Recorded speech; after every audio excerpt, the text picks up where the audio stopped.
So, breakups can be very difficult. Um, because especially if you're the one who's not breaking up, because you're just going along thinking, man, this is pretty awesome. It's probably one of the happiest times of my life. I can't believe how lucky and happy I am right now.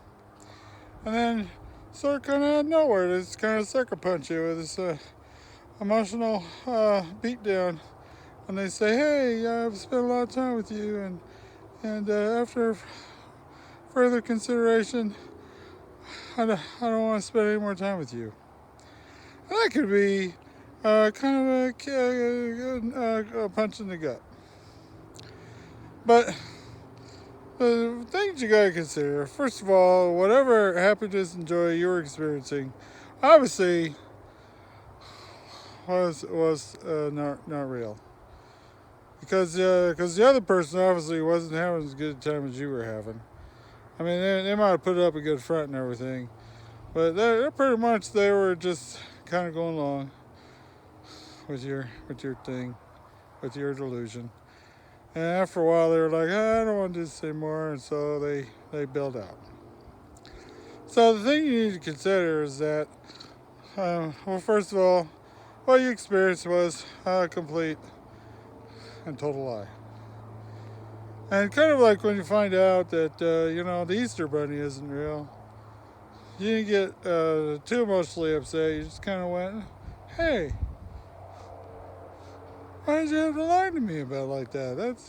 And then you feel kind of left out because you're like, I was enjoying Easter eggs and stuff, and all the candy, and now I can't enjoy it anymore because Easter Bunny was all a lie.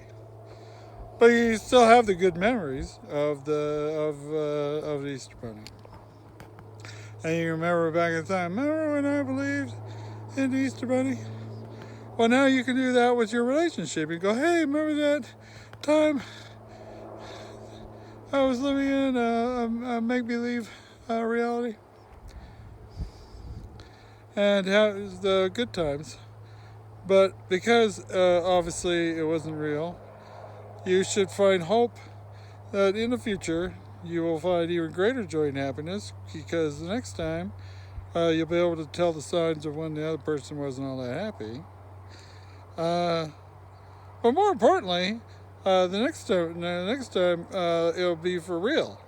Well, hopefully, if you're, I mean, you might get heartbroken a couple more times, but then you just kind of build up on the happy times, that false reality, and then when you find something that's real, then you're really in for a treat.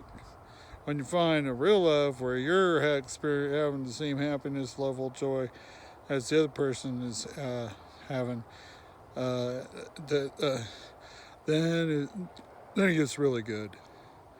So just keep that in mind that even though this one didn't work out, uh, they're doing you a favor because it wasn't real.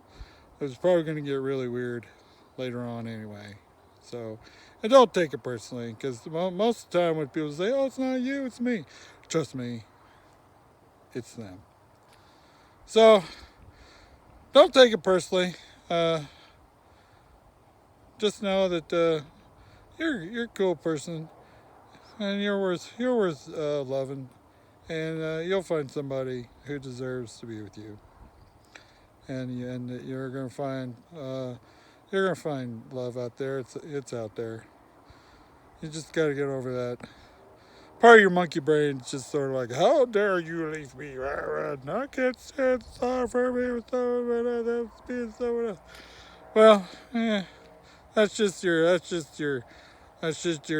ego getting in the way and screwing stuff up and making you miserable because it keeps wanting you to want something that you can't have that you thought you had but never really had, and so your subconscious is like throwing all these weird thoughts into your head. But how dare you? And then you're taking it personally, and then you're you're feeling kind of stupid. And you don't need to feel stupid because it's not your fault. Just tell your subconscious to take back seat on this one. Shut up. You got this one in the bag. And you just remember the happy times and just just move on because there's a whole lot more joy, peace, and happiness out there waiting for you. Okay. Well, alright, that's it. Okay, we'll see you around stuff. Hang in there.